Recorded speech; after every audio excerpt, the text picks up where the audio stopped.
ऐसो करना असल में धोखा ना दबे रे जोड़िए धोखा ना दबे रे सेले माया के को तो मोरा राजा रे सेले माया के को तो बिंदिया कुमारी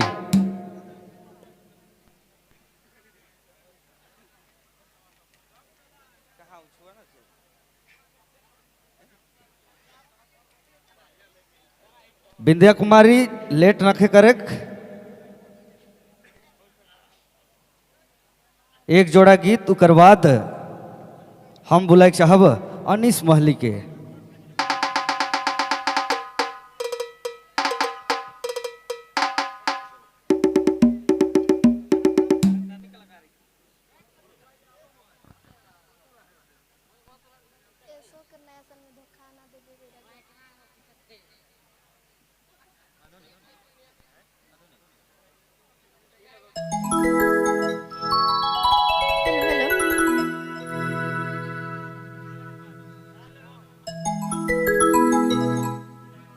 हेलो चलो सबसे पहले तो जितने भी माए बाप भाई बहन सबके उम्र भर से झारखंडी जोहार है।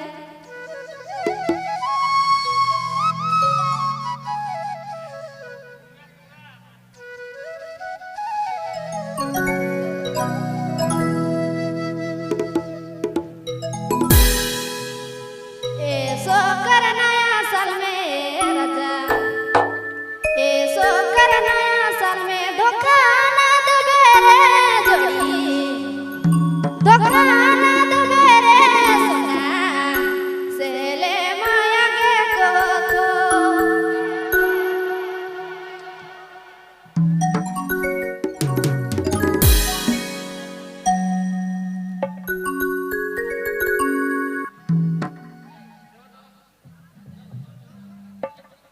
ऐसो करना असल में धोखा ना दबे रे जोड़िए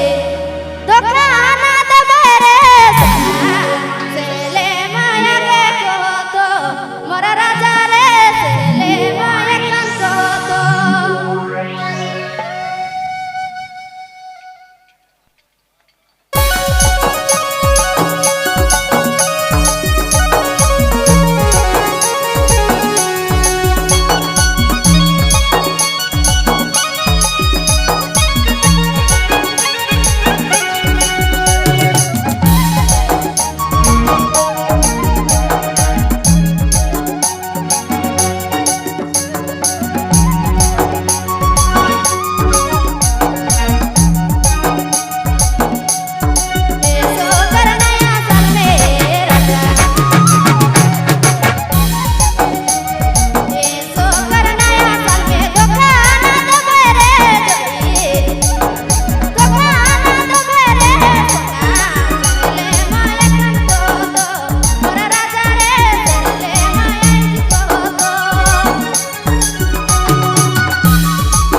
चैनल की प्रस्तुति।